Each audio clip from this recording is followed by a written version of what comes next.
I'm curious, when when you've been dating someone that they are actually in love with you, are there clear signs that someone truly loves you? Such a good question. So I spoke to the world's leading expert, and I'll flag here as well that I'm a very, let's call it the earliest career researcher possible. I'm a PhD student. Everything that I've said in this conversation, I've done some research myself. We've run a couple studies, and one of them's in the write-up phase, one of them's under peer review. I'm active as a peer reviewer and go to speak at academic conferences, etc. But I'm still very, even though I'm an active researcher, I'm still very early. So everything that I've said so far, it's the work of other people, right? Yeah. And that's part of kind of my mission, let's say, as a person, is like, To share I this love my information. field, I love the researchers in my field, and I want all of their voices to be heard on platforms like this. So I spoke to Helen Fisher, who is someone who definitely doesn't need my amplification. She's very famous, but she's, I would say, the world leading expert in romantic love, understands it top to bottom, right?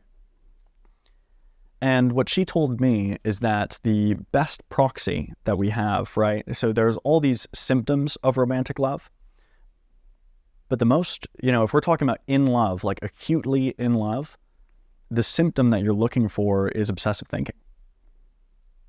thinking about them all the time. Other things include, special meaning, right? So their car is now better than all the other cars. Their shoes are, the way they tie their shoes is so spectacular, you'd think it's adorable. Those sorts of, imputing special meaning, that's pretty common with people who are in love. And love is also really best understood as, and this also comes from her work, really best understood as three brain systems, right? There's lust, which I don't think I need to explain. There's, let's call it passionate love, romantic love, right? This acute honeymoon phase style Yes. love, which generally lasts, if things go really well, could last maybe 4 years, if you're lucky. If you're in a long distance relationship. Maybe a little longer. And the final form is attachment. So that's, when you're settled down with someone and you want that to last a long time. And there's even those feelings of stability and connection and deeper meaning. And, those passionate love feelings go away. And some people think, oh, what a disaster, I want to keep them.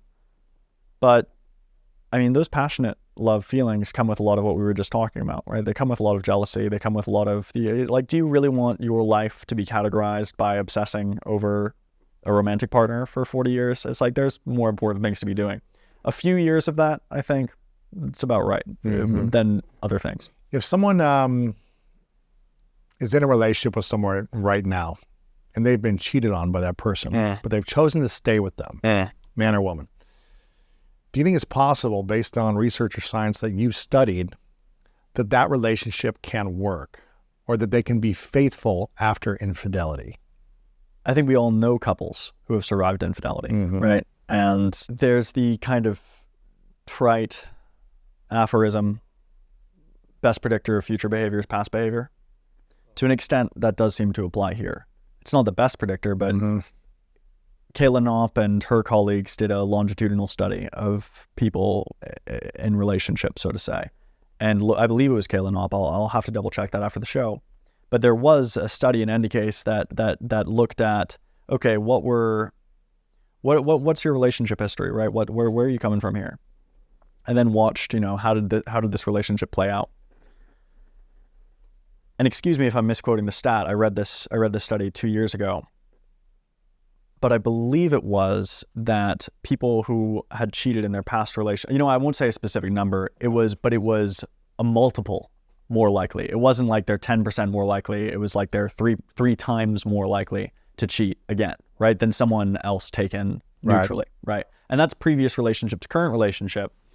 But I would say that it's like you gain so much information. Plenty of people don't cheat. Plenty of people never cheat their entire lives, right? Plenty of women, plenty of men. Maybe even most.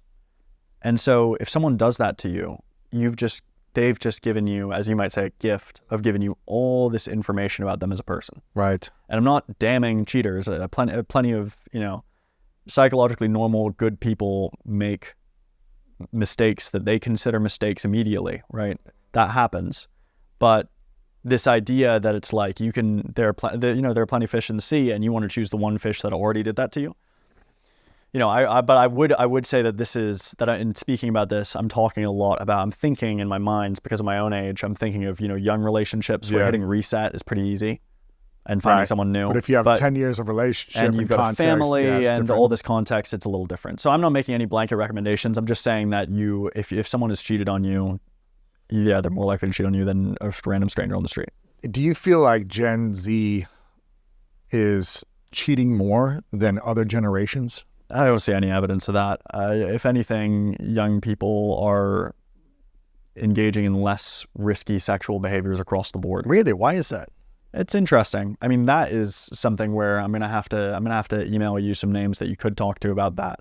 Some people call it the mating crisis. What is the mating crisis? That, you know, people aren't mating as much.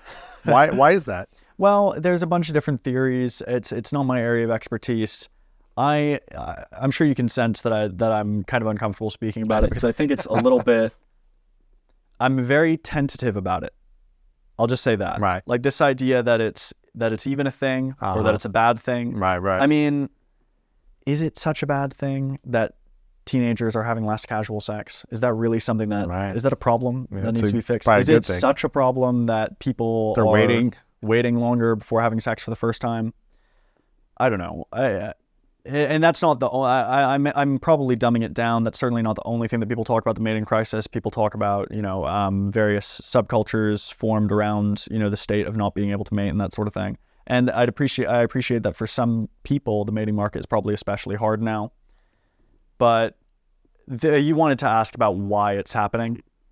Well, one component that a lot of people who are experts in this talk about is the fact that there's risk reduction across the board, right?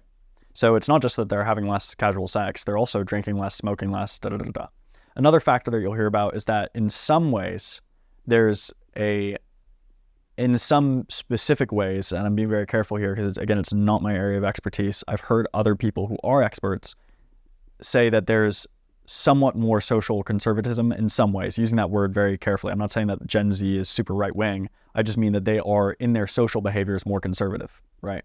And so they might be less interested in getting super drunk on a Friday night and finding a random person at a club to get naked with, right? That's you know, for a lot of people, that's a relatively wild thing to do, and they don't do it often if they do it at all. Have you ever been unfaithful in previous relationships?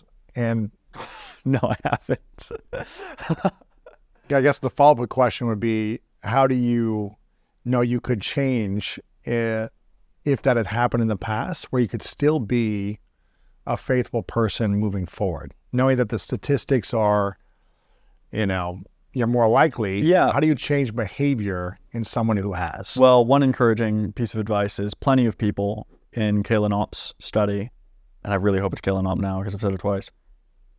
Many people in that study who cheated in their previous relationship didn't cheat in the next one, right? So it's not doom, right? It's not that whole once a cheater, always a cheater thing. It's like that's a good saying, and it's probably true in many cases, but it's not true in all cases. Interesting. Thank you for watching this video. If you want more inspiring clips like this, make sure to click right here to subscribe and click right here to watch that next video that is specific to support you in your life.